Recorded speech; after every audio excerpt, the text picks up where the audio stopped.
I'm back again. Got another comparison video here. This is a comparison between the LG Nexus 5 and the Galaxy S4, the standard version this time. I thought it'd be worthwhile to have a look at these two Android flagships to see what compromises they make and how they perform. Obviously the Nexus 5 is a bit newer, it's running a slightly better processor, and it's obviously running stock Android, so there's no TouchWiz as you can see on the Galaxy S4. So I do expect performance to be a bit quicker on the Nexus 5, but does that really matter in regards to things such as battery life, camera, etc.? Well, they both have quite a nice build quality about them. They're not going to take on like Apple or HTC One in terms of being quite aesthetically pleasing, but they both feel very comfortable in the hand, especially in comparison to the Xperia Z1, for example, which is a bit uncomfortable. On both of them you'll find that you can access most areas of the screen without any issues, and that's probably due in part to the small bezels and large display, whereas like for example the Z1 is more kind of rectangular and more taller. So I think both phones are very easy to hold in the hand and use. Obviously the Samsung has more plastic on it and that sort of metallic type of band, which I think makes it look a bit more premium than the Nexus 5, which is just like a rubbery type of plastic material. But both of them are very light and feel durable and built to last. But I think it's down to the user what they prefer. Personally, I would say that I prefer the Galaxy S4's build quality just a little bit more. In regards to the screen technology differs in that this is a true IPS Full HD screen. So the brightness is quite good. It's got quite limited settings in regards to what you can do with the screen. But the viewing angles are very good. You can see stuff from the side. In regards to direct sunlight, it's not as good as some other phones, but probably a bit better than the AMOLED screens, which is on the Galaxy S4. When you're indoors, the Galaxy S4 is very vibrant and you can make out everything from most angles. And it has very excellent like black levels and contrast levels. But when you go outside, the screen's not very viewable compared to the Nexus 5, and that's a common problem with AMOLED types of screens. Also, there's a lot of people say that after a while the screen can suffer from burning, but I've never experienced that myself. So that's why some people avoid AMOLED screens. But I think both phones have excellent screens, full HD, high pixel density, and I don't think users will have any problems with the screens on these devices. In regards to the specifications, they're both running quad-core processors. You can get the Samsung in an octa-core variant, but this one is a quad-core 1.9 Snapdragon 600 processor. With 2 gigs of RAM, and this is a 2.2 gigs Snapdragon 800 processor, which is also quad core.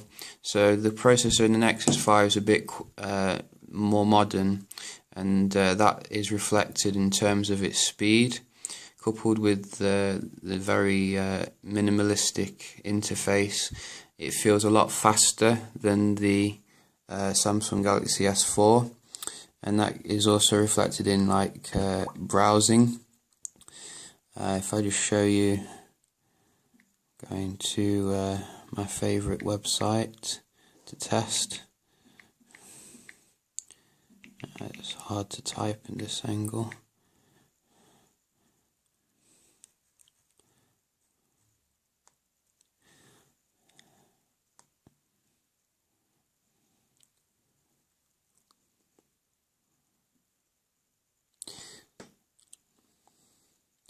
So strangely enough, the S4 loaded the page a bit quicker, but they're both smooth, as you can see. There's not really much lag associated with both of them, but I found that doing things, you get a bit more stutter on the S4, as you could have just seen there. And that is definitely reflected by the probably the heavy TouchWiz skin, and also the more less up-to-date processor. But I think the average user won't really notice it too much. It's just people who are quite you know, very uppity in regards to the performance, that it needs to be buttery smooth. I think the Nexus takes it in that respect. In regards to like features such as the speaker quality, as well as the haptic feedback such as the vibration, I think that Samsung's vibration is a lot better than the Nexus 5. It just feels more, well, less kind of rattly when you're like typing something. Don't know if you can hear that. It's just very quick when you get the haptic feedback, but on the Nexus it's much more kind of rattly. It doesn't feel as refined as the Galaxy S4 in that respect. So I prefer the haptic feedbacks on the Samsung for that particular thing. In regards to the speaker quality, I think the speakers on the Nexus 5 will do the job, but they could have been a lot better. When I first saw them, I thought that they'd be quite loud and kind of like the HTC One, because on the side here, but then I found out that there's only really one speaker here, and that this is just really for show kind of thing, and just to let the sound out a bit more. I think Google have been manufacturing a new Nexus 5 revision where the speaker holes are a bit bigger, which gives a bit better sound, but it's not going to make much of a difference. Whereas the sound on the Samsung is quite loud through the speaker, even though it's on the back. I found that it's a bit louder than on the Nexus 5. It has a quite decent like bass kind of thing, but not as good as a HTC One, obviously. The HTC One is still the king when it comes to smartphone speakers. Much better than the Xperia Z1 though, both of them. In regards to the battery life is quite temperamental on the Nexus 5. I think Google are about to push out 4.4.3, and that should help resolve the inconsistency with the battery life, that some people say it happens to be quite good, other people say it's not very good. Some people say that they can get through a day sometimes, but then not. Personally, I've found it to be average, and it should do the job as long as you're not using it too heavily. But if you are using it quite heavily, then you will be reaching for the charger in the evening. Whereas the Galaxy S4 is much more consistent in regards to its battery life. I found that I can easily get a day out of it with no problems. It's obviously not as good as the Galaxy Note 2 or Galaxy Note 3, but the great thing about the Samsungs is you can obviously take the back off and put a massive battery in there. You can actually get a 3000 mAh battery now for the Samsung on Amazon, and that should like get you many days worth of usage.